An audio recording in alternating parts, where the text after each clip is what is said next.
మీ అన్నయ్య business trip మీద బ్యాంకాక అబ్బే ఆ ఊరు కాదన్నా, ఓపిక ఉండదు వదిన మనిషిలో. ఆఫీస్ కోసం అని చెప్పి ట్రిప్ మీద ట్రిప్ వేసి మనిషి నీరసించిపోయాడు వదిన.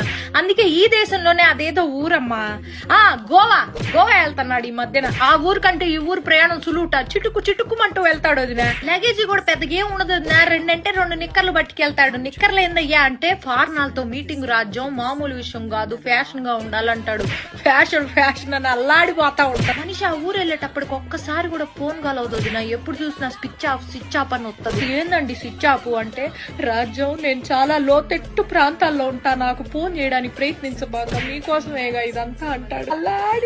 ఎప్పుడైనా ఫోన్ సిగ్నల్ దొరికి ఏం చేస్తానా అయ్యా అంటే, మందు వేసుకుంటున్నా రాజ్యం అంటాడు. ఊరి మందు కాదయ్యా, మందులు వేసుకుంటున్నా అనాలి. పని ధ్యాసలో పడితే ఈ మనిషి ఏం మాట్లాడతాడో తెలియదు, అల్లాడిపోతా ఉంటాడు. నువ్వు నా మొదటి పెళ్ళానివి, నా రెండో పెళ్ళంతో నేనున్నాను ఇప్పుడు గోవాలో అన్నాడు. బీపీ డౌన్ అయిపోయింది వదిన నాకు.